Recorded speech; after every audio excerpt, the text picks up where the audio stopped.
मुझे ताज्जुब है कि रसूलुल्लाह ने हमें यमन या हीरा हिजरत के लिए क्यों नहीं भेजा। मुझे इस बात का डर है कि रास्ते में कहीं बच्चों की जानें न तलफ हो जाएं। मेरा कबीला कई सालों से शाम में क़याम पजीर है और हम लोगों की तादाद भी कम है। इसमें कोई शक नहीं कि वो हम सब का इस्तकबाल कर सकते थे। इसीलिए हमें हफ्शा से क्या वास्ता है। इस्लाम अगर ईसाइयों के लिए काबिल कबूल होता तो हिजाज में मौजूद उनके हम मजहब हमारी हिमायत करते। हुजूर जिब्रील अमीन से हम कलाम हुआ करते हैं, यानी उन पर ईमान नहीं रखते? तुम अच्छी तरह जानते हो मैं क्या कह रहा हूँ। उन पर ईमान रखो। यमन पर ईरानी बादशाहत का असर है और मुसलमानों के एक तबके का यमन या हीरा में मौजूद होना किसी लिहाज से भी अक्लमंदी नहीं है।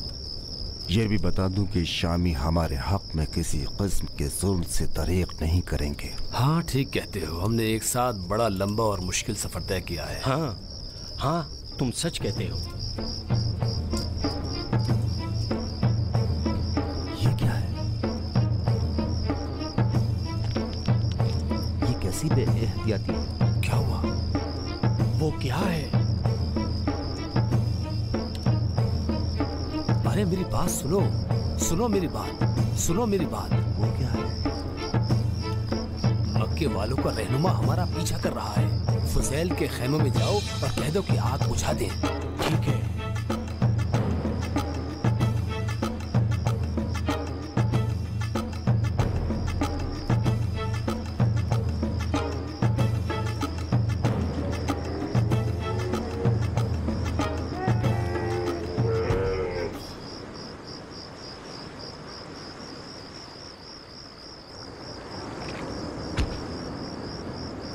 कश्ती का मालिक कहाँ है?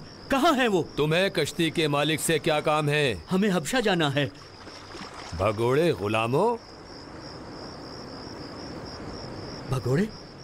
नहीं नहीं नहीं, हम भगोड़े नहीं हैं। नहीं, मेरा नाम जाफर इब्ने अबी तालिब है और इस जमात का सरपरस्त हूँ मैं चाहता हूँ हमें तुम हबशा पहुँचा दो। जाफर अबू तालिब के बेटे? हाँ हाँ मैं ही हूँ। तुम्हारे बाप का नाम मैंने बहुत सुना है। तुम्हें हबशा में क्या काम है? जानते हो, हम हबशा के हाकिम नज्जासी के लिए मोहम्मद इब्ने अब्दुल्ला का एक पैगाम लेकर जा रहे हैं। ठीक है, हम कल चल पड़ेंगे। लेकिन बात यह है, हम ठहर नहीं सकते। ये बहुत फौरी काम है। अभी चल पड़े।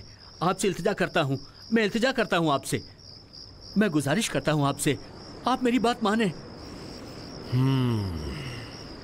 रात के इस वक्त?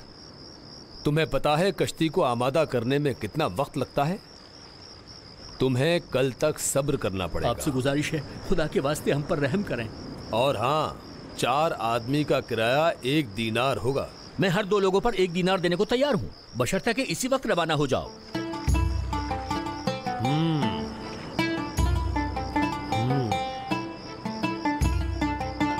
2 ग्रोह बना लो और हर ग्रोह दोनों कश्तियों में से एक में बैठ जाए। बहुत बहुत शुक्रिया।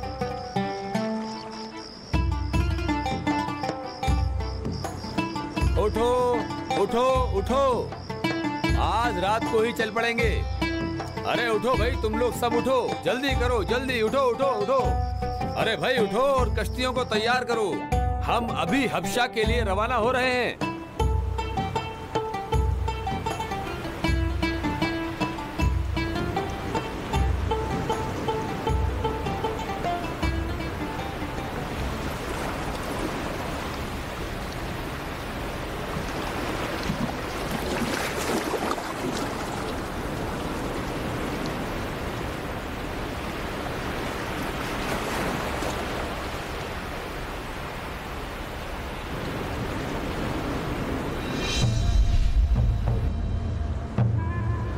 उन 2 कश्तियों को यहां से भागने मत दो।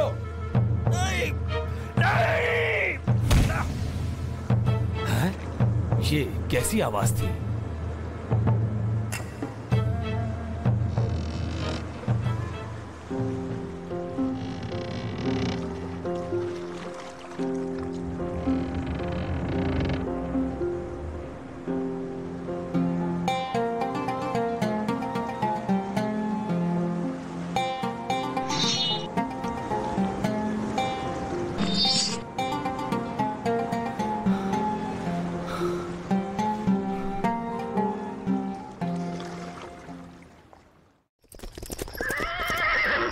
लगता है वो आ रहे हैं। सलाम हो मक्के के बुजुर्गों पर। क्या तुमने उनको गिरफ्तार कर लिया? बोलो जल्दी क्या हुआ, बोलो। हम बहुत देर से पहुंचे। वो 2 कश्तियों के जरिए हबशा की जानिब रवाना हो गए। लानत हो ऐ नालायको। किस्मत ने उनका साथ दिया, वरना हमने कोताही नहीं की थी। देखते हो, कभी हफ्ते में 1 कश्ती भी रवाना नहीं होती है, लेकिन आज रात 2 कश्तियां चली गईं। वो भी ऐसे मौके पर कि गुमराह लोग बंदरगाह पहुंच चुके थे। लानत हो ऐसी किस्मत पर। आप लोग फिक्रमंद ना हो, पुरसुकून रहें। कोई फर्क नहीं पड़ता है, बस हमारी जहमतें जरा बढ़ गई हैं। कंजूसी से काम न लें, सोने के सिक्कों की थैलियां जरा खोल दें, बस। तुम्हारा मतलब क्या है? उनको हबशा से वापस ले आएंगे। ये मुमकिन नहीं है। अब हमारे हाथ उन तक नहीं पहुंच सकते हैं। नज्जाशी उन लोगों को हमारे हवाले नहीं करेगा जो उसके पास पनाह लेंगे। इसका भी एक रास्ता मौजूद है। नज्जाशी के दरबार में हमारे कुछ दोस्त हैं। बेहतर है अम्र इब्न आस और अब्दुल्ला इब्न रबिया को भारी तोहफों के साथ नज्जाशी के दरबार में भेजें। दोनों मक्कार अशखास तजर्बेकार और अय्यार हैं। ज्यादा देर नहीं लगेगी और वो भागने वालों को साथ लेकर लौट आएंगे। कैसा रहेगा? तुम लोग मुवाफिक हो? हाँ, हम रवानगी के लिए तैयार हैं। बहुत खूब, बहुत ही जबरदस्त है। दोनों तैयार हो? तोहफे तैयार कर लिए? तुम्हें मालूम है कि नज्जाशी के साथ किस तरह बात करनी है। हाँ, आप फिक्रमंद ना हो। इस सफर का अंजाम तुम दोनों की जहानत व फतानत पर मुनस्सिर है। आप इस बात से बेफिक्र रहें। मैं और इब्न रबिया इस सफर की अहमियत से अच्छी तरह आगाह हैं। जब दरबारी हमारे तोहफे वसूल कर लेंगे तो आप मुतमईन रहें कि वो खुद नज्जाशी को आमादा करेंगे कि वो मुहाजिरीन को निकाल दें। तुम लोग इस हद तक अपने आप पर यकीन न रखो और काम को आसान न समझो। मुहाजिरीन के ग्रोह का सरबरार जाफर है। उसको फन्नी खिताबत अपने बाप अबू तालिब से विरसे में मिला है। मुझे नहीं लगता है कि वो बेकार बैठा रहेगा और तुम लोग अपने मकसद को हासिल करो। ऐसा आपका सोचना है। शायद वो खिताबत में हम पर बरतरी रखता होगा, लेकिन दरबारी ज्यादातर हमारे हाथ की तरफ देखेंगे। अच्छी और पुरमग़्ज़ बातें एक तो ही दस्त के मुंह से जो निकलती हैं, उनकी हैसियत ऐसे ही होती है जैसे पानी का बुलबुला।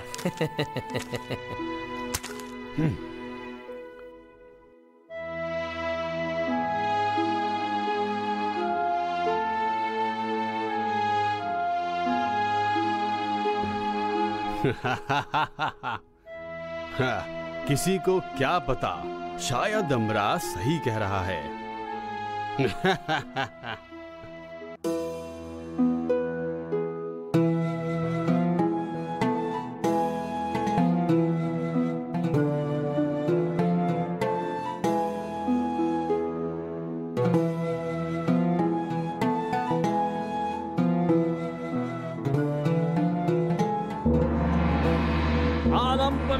नज्जाशी आज़म तशरीफ ला रहे हैं।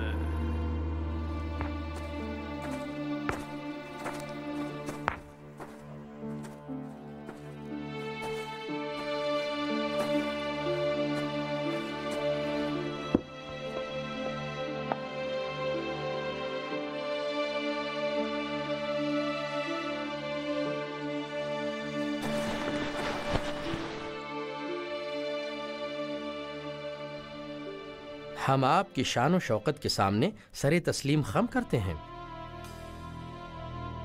ऐ अजीम व आदिल इंसाफ पसंद बादशाह नज्जाशी आज़म आलम पना, हाल ही में हमारे कुछ नातजुर्बेकार और अक्ल से आरी नौजवानों के एक गिरोह ने अपने आबा व अजदाद के दीन को छोड़कर एक नया दीन कबूल कर लिया है। जो ना आपके मुल्क हबशा के सरकारी दीन से शबाहत रखता है और ना ही हमारे आबा व अजदाद के दीन से। इस ग्रोह का मकसद इख्तलाफ पैदा करना और मक्के की हुकूमत हासिल करना है। इसके अफराद आपके मुल्क में पनाह गुज़ी हो चुके हैं ताकि आज़ादी और हबशा के पुरअमन माहौल और आप जो दूसरों के नज़रियात का एहतराम करते हैं उसका गलत फ़ायदा उठाते हुए आपके बड़े मुल्क में अपने ख़तरनाक दीन को फ़रोग़ दे सकें। और इसके बाद आपको मालूम है क्या होगा? मैं मक्के के अकाबरीन की जानिब से हबशा के ताकतवर बादशाह आला हज़रत नज्जाशी आज़म की खिदमत में, जो कि हबशा के ताकतवर और बिला मुनाज़ा बादशाह हैं, सलाम पेश करता हूँ और आला हज़रत से दरख्वास्त करता हूँ कि इन ख़तरनाक अफराद को निकाल देने के अहकामात जारी फरमाएँ और उनको हमारे हवाले कर दें ताकि हम अपने मुल्क में उनको ज़रूरी हिदायत के ज़रिए अपने आबा व अजदाद के दीन की तरफ लौटा सकें। इस तरह इस मुल्क में हमारे दुश्मन कोई मरकज़ हासिल नहीं कर सकेंगे और आपके साथ हमारी दोस्ती पायदार रहेगी। उम्मीद है आप इनायत फरमाएंगे।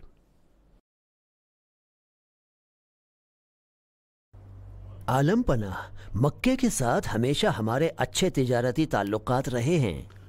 इन तखरीबकारों की हबशा में कोई जगह नहीं है आलम पनाह। मुनासिब होगा कि आलम पनाह नज्जाशी इन लोगों को जितना जल्दी हो सके हबशा से निकालने का हुक्म सादिर करें।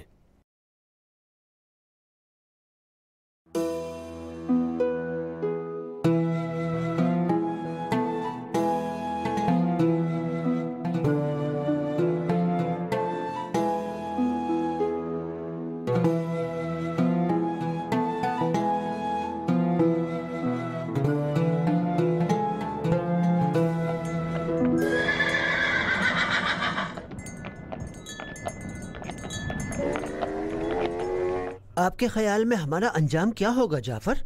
क्या नज्जाशी हमें मक्का वालों के हवाले कर देंगे? पुरसुकून रहो, रसूल खुदा नज्जाशी जैसे शख्स के बारे में गलती नहीं करेंगे। तुम मुतमईन रहो। जिस दिन हुजूर ने हमसे हबशा जाने का फरमाया, आपने इस दिन के बारे में भी सोचा था, वरना वो हमें यमन, हीरा या किसी और जगह पर भेज सकते थे।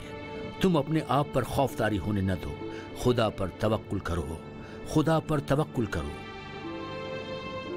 पुरसुकून रहो, अपने आसाब पर काबू रखो, आसाब पर काबू रखो, खुदा पर भरोसा रखो, तवक्कुल रखो, मुतमईन रहो।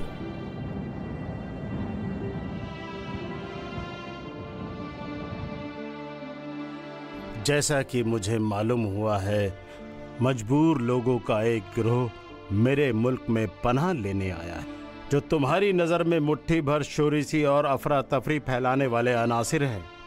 लेकिन मैं तुम्हारी बातों को बगैर तहकीक और जायज़े के नहीं मानूंगा, और जब तक तुम्हारा दावा मेरे लिए साबित नहीं हो जाता, मैं किसी सूरत में उनको तुम्हारे हवाले नहीं करूंगा। पनाह गुज़ीनों को पेश किया जाए। आलम पनाह, आप क्यों अपने आप को जहमत देते हैं? तहकीक की जरूरत ही नहीं है। हमने हकीकत के अलावा आपसे कुछ नहीं कहा है। तो फिर उनका सामना करने से तुम लोगों को परेशान नहीं होना चाहिए। पनाह गुज़ीनों को मेरे सामने पेश किया जाए। जल्दी करो। इताअत आलम पनाह।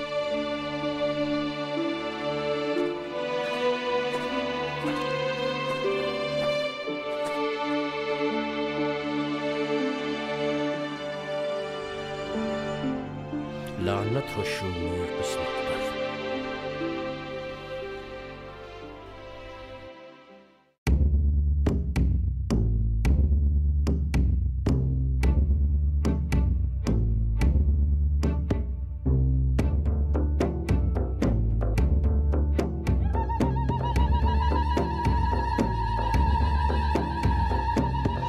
या मुहम्मद अबुल कासिम या हबीब